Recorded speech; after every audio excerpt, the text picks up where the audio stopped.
C'est sûr, Hollywood est de retour pour le 76e Festival de Cannes après la grande crise du Covid. Flower of the Killer Moon, c'est le grand film de Martin Scorsese revenu avec De Niro, avec DiCaprio. C'est une des plus belles montées de marche de l'histoire évidemment du festival.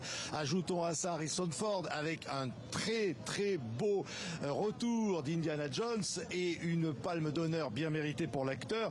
Enfin, il faut ajouter Wes Anderson qui arrive ici avec en compétition Tom Hanks et puis enfin on pourrait dire Nathalie Portman qui a illuminé le tapis rouge. On a même croisé Arnold Schwarzenegger ici dans un hôtel de la Croisette. Donc les films américains sont là, mais ça ne doit pas faire oublier la francophonie. Il faut quand même signaler Monia Chokri en sélection officielle, la formidable québécoise avec son film simple comme Sylvain qui a enchanté les festivaliers.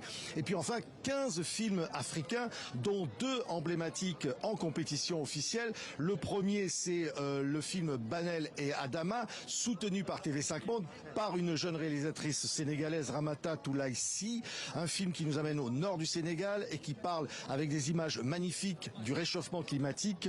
Et puis aussi Les Filles d'Olfa, film tunisien. C'est la première fois qu'une réalisatrice tunisienne est en compétition officielle. C'est Kauter Benania. C'est un film magnifique entre documentaire et fiction qui nous parle de la radicalisation des jeunes femmes et qui est basé sur un fait divers réel. C'est une possible palme d'or à mon avis. Donc je voudrais également citer Omar la fraise qui est un film absolument hilarant et désopilant avec un Reda Kateb et Benoît Magimel absolument impériaux. Ils ont monté les marges dans ce film entièrement tourné en Algérie, une sorte de Tarantino algérien. Vous savez, ici il y a eu un buzz parce que Thierry Frémaux, le délégué général du festival, a eu une petite altercation avec un policier municipal. Ça montre que les esprits s'échauffent, un peu comme le temps d'ailleurs. Ça faisait 7 jours qu'il pleuvait. Là il fait beau, le festival est bien lancé.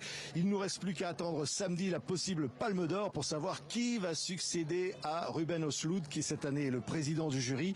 On le saura donc. La dernière ligne droite, on vous la fera vivre sur TV5 Monde.